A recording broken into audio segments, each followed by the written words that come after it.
Hey everybody. I am, see, I had the surgery on the 5th. I'm day 2 out. Um, I still have to do my drops.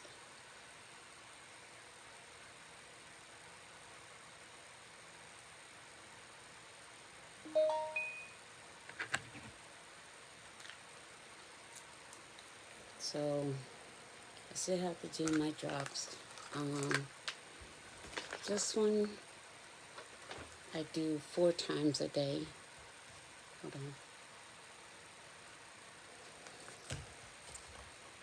on. And then I number them in the box top so I don't forget which is which. So that I have to do that. So this is number 1. I do this one 4 times a day. 1 drop 4 times a day. I read it wrong. I tried to read it and I thought it said 2 drops. So I was doing it wrong. And then I asked when my daughter, she asked me did I do the drops. I said, yeah, I put 2 drops. She was like, why are you using 2 drops? I said, that's what it says, but it actually says 1. So I decided to stop trying to read stuff and let her just read for me. Because they did my dominant eye first. So that means my good eye is healing while I'm left with this eye, which is, I told y'all, she's just there for decoration. So once this eye heals, it's getting clearer and clearer, but still not where it's supposed to be because I'm only 2 days out from the surgery. This eye, I see mostly beige and yellow and white, like circles, and everything looks beige, white, and yellow. So, and that was another reason why we were trying to hurry and get this done, because the radiation did so much damage to my lens.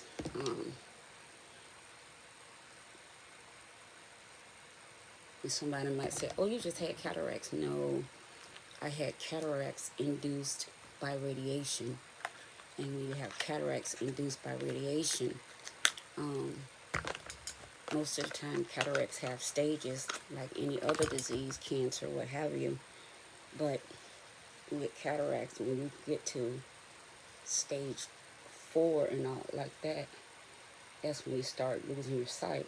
And because of the radiation, I didn't have time to go through the stages. I just went, it just threw me immediately into stage 4.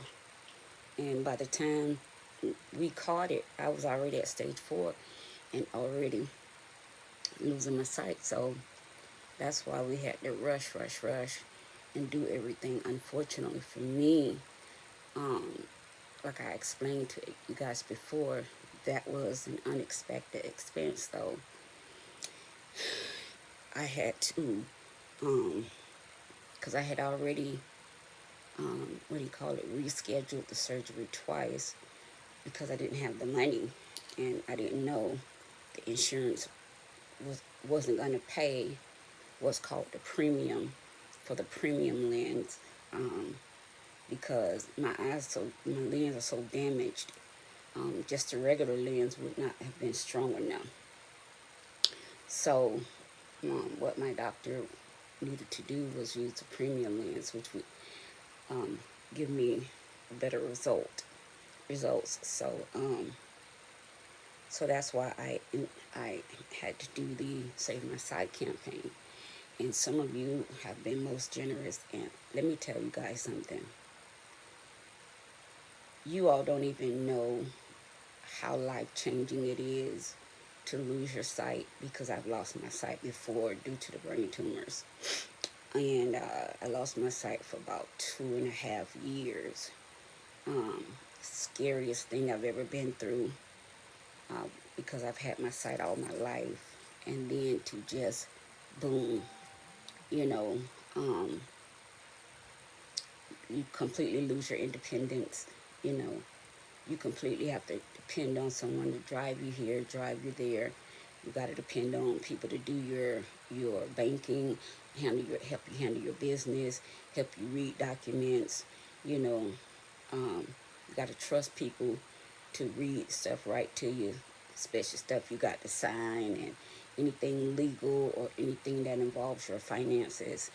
All of that changes, and it was not only a rough time. It was a very that was one of the times I struggled with depression the most.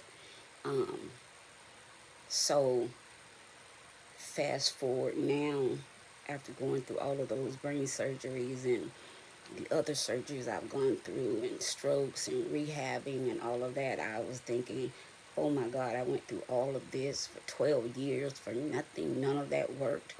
12 years just to lose my sight again.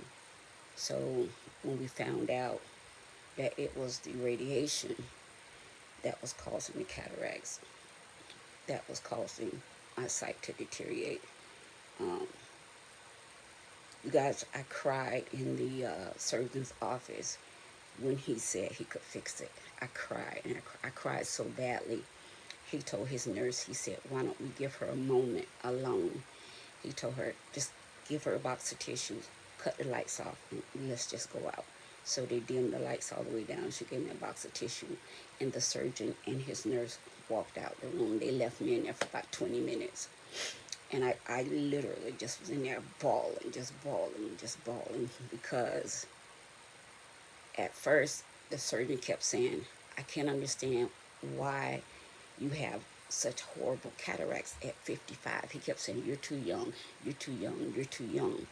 And in my mind, all I could think about, the surgeries didn't work. I went through all of that for nothing. And then me and him sat down with the nurse, and we started going over everything. And he started saying, are you diabetic? No. Have you had this in your, no. This, no. No. None of that. Everything that I've had is in my chart. You know about it already. So we went back over my list of medications. Still, we found nothing,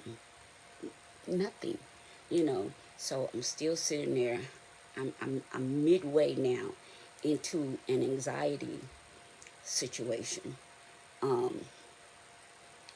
and he just kept saying, I don't know, you're too young to have cataracts this bad. And so finally, he said, well, let's go over the surgeries. Let's do that. Let's go over the surgeries. And so I go, well, okay. So we started back from when I had the first stroke. Okay. So we started back in 2012, which was when I had the first stroke. We went back to 2012, and maybe we thought there was some residual damage to my eyes, maybe from the stroke. So then we went to the next thing, which was another stroke in 2015. So, and this was before any of the brain surgeries, because at that time, I had not saw the surgeon who actually did the surgery. At that time, no one would do the surgery. No one would touch it because it was just too risky. And I didn't have insurance, and nobody wanted that liability. So, because of that, because the tumor was left there, sorry, I kept having strokes. And, hold on. Let me fix my little situation back. Let's see.